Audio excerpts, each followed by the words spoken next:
స్తోత్రం. దేవుడు ఈ యొక్క యాకోబు పత్రికలో 3 దేవుడు చూపిస్తుంది కదా. మొదటి విశ్వాసం చూద్దాం. ఏం విశ్వాసం అది? క్రియలు లేని విశ్వాసం. రెండో విశ్వాసం చూద్దాం. యాకోబు రాసిన పత్రిక 2వ అధ్యాయము 19వ. దేవుడు ఒక్కడే అని నీవు నమ్ముచున్నావు, అలాగే నమ్ముట మంచిదే. దయ్యములను నమ్మి వణుకుచున్నవి. దేవునికి స్తోత్రం. వ్యర్థుడా, క్రియలేని విశ్వాసం నిష్ఫలమైనదని తెలుసుకొని కోరుచున్నావా? దేవునికి మహిమ కలుగునాక. ఏంటంట? దయ్యముల విశ్వాసం వ్యర్థం. ఉనుకుతున్నాయంట దయ్యములు. హల్లెలూయా. మార్కు సువార్త 5వ అధ్యాయంలో ఆ ఒక సమాధుల దగ్గర ఆ ఉన్న వ్యక్తి చేతులు కాళ్ళు సంఖ్యలతో కట్టేస్తే కూడా తుత్తనేరుగా తుంచేసుకొని భయపడుతూ దేవుడి దగ్గర వచ్చి మోకరించి, సర్వోన్నతుని దేవుని కుమారుడా, ఎందుకు ఇక్కడికి వచ్చినావు నన్ను బాధించడానికి? ఎవరు చెప్తున్నారు ఆ మాట? దయ్యం. ఏం చేస్తుంది? దేవుణ్ణి నమ్ముతుంది. కానీ దయ్యం దేవుణ్ణి నమ్మటం వల్ల ఏమన్నా ప్రయోజనం ఉందా? అక్కడ వ్యర్థమైనదని కదా. దేవునికి స్తోత్రం. వ్యర్థమైన తలంపులు, వ్యర్థమైన ఆలోచనలు, వ్యర్థమైన అవన్నీ కూడా హల్లెలూయా. దయ్యపు మాటలు, దయ్యపు చాతలు, దయ్యపు చేష్టలు అన్నీ కూడా దేవునికి ఇష్టమైనవి కావు, నష్టమైనవి అవి. హల్లెలూయా. దేవునికి మహిమ కలుగును గాక. దేవుడు ఎన్ని కార్యాలు చేయడానికి, మంచి విశ్వాసము నీలో కనుగొనడానికి దేవుడు విశ్వాసాన్ని చూస్తున్నాడు. హల్లెలూయా. దేవునికి స్తోత్రం. ఒకటి మృతమైంది, రెండోది దయ్యముల విశ్వాసము. దేవునికి మహిమ కలుగును గాక. మూడో విశ్వాసం చూద్దాం. ఇది ఎటువంటి విశ్వాసము? యాకోబు రాసిన పత్రిక 2వ అధ్యాయము 21వ వచనం. మన పితృడైన అబ్రాము తన కుమారుడైన ఇసాకును బలిపీఠము మీద అర్పించినప్పుడు అతడు క్రియల వల్ల నీతిమంతుడని తీర్పు పొందలేదా? విశ్వాసము అతని క్రియలతో కూడా కార్యసిద్ధి కలగజేసేననియు క్రియల మూలముగా అతని విశ్వాసం పరిపూర్ణమైనదని గ్రహించుచున్నావు కదా. దేవుడికి మహిమ కలుగును.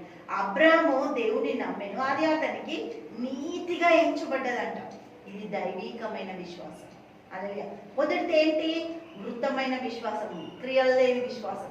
రెండవది దయ్యాలు నమ్ముతున్న విశ్వాసం. మూడవది దైవికమైన విశ్వాసం, దేవుడు మనకిచ్చిన విశ్వాసం. దేవునితో మన జీవితాలు సంబంధం పెట్టుకొని మనం వెలుగుతున్న దైవికమైన వెలుగు జీవితాలు. హల్లెలూయా.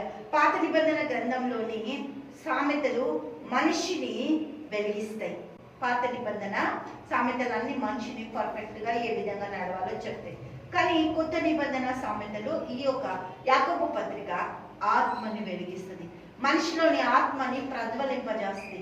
ఆత్మ వరాలు, ఫలాలు, అభిషేకము పని చేసుకొని దేవుడికి మహిమ కలుగును గాక. ఇంకా ముందుకు సేవలోకి వెళ్ళడానికి, విశ్వాసంతో వాక్యంలో వెళ్ళడానికి, విశ్వాసంతో కుటుంబం కట్టుకోవడానికి అన్ని కూడా కొత్త నిబంధన యాకోబు పత్రిక మనకు పాత నిబంధన సామెతలు ఎండింగ్ ఇది మొదలు కదా. దేవుడికి మహిమ కలుగును గాక. హల్లెలూయా. మన జీవితాలు సరి చేసుకోవడానికి యాకోబు రాసిన పత్రిక. యేసుక్రీస్తు ప్రభు సహోదరుడు అయినప్పటికీ కూడా యాకోబు నేను నీ దాసుడను అంటుంది. దాస్యములో ఆ గుర్తులో నుంచి మనల్ని విడిపించిండు దేవుడు. దేవుడికి మహిమ కలుగును గాక.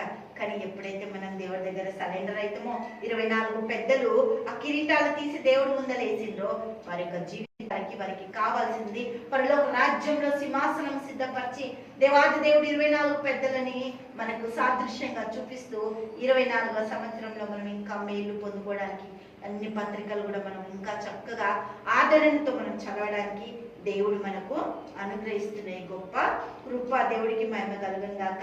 అందుకే మర్దెకై అక్కడ ఉన్నప్పుడు షూషాను కోటలో హామాన్ అంటుడు, ఈ యూదులు మన ఒక ప్రతి పనులకు విరుద్ధంగా ఉన్నారు, వీళ్ళు వేరే చేస్తుండ్రు, వీళ్ళు మనలాగా వినట్లేదు.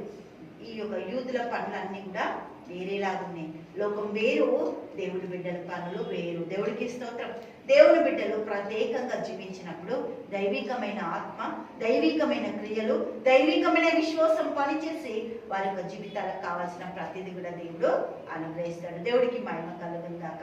హల్లెలూయా. తండ్రి యేసయ్యానికి వందన స్తోత్రాలు. గొప్పది అద్భుతంగా ఆశ్చర్యకరానికి స్తుతులు స్తోత్రాలు చెల్లిస్తున్నాం తండ్రి. అన్ని రంగాల్లో నీ బిడ్డలను ఆశీర్వదించి దీవించు, సహాయత దయచేయి. కృప కనికరంతో నింపండి, విశ్వాసంతో నడిపించండి. బలమైన కార్యాలు దయచేయండి. మృదతుల్యమైన విశ్వాసంలో నీ బిడ్డలు ఉండకుండా, దయ్యపు ఆత్మల మాటలు వినకుండా నీ బిడ్డలను ప్రత్యేకపరచండి తండ్రి. దైవికమైన ఆత్మతో, దైవికమైన క్రియలతో నీ బిడ్డలు నడుములు కాకతండి. నీ గొప్ప ఆదరణ హల్లెలూయా దేవునికి స్తోత్రం నీ బిడ్డల జీవితాలు విస్తరించును గాక. యాకోబు పత్రికలోని ప్రతి మర్మాన్ని బిడ్డలు గ్రహించుకొని నీకు సాక్షులుగా నిలబడుతున్నందుకు కృతజ్ఞతలు చెల్లిస్తూ యేసుక్రీస్తు నామములో ప్రార్థిస్తున్నాము తండ్రి.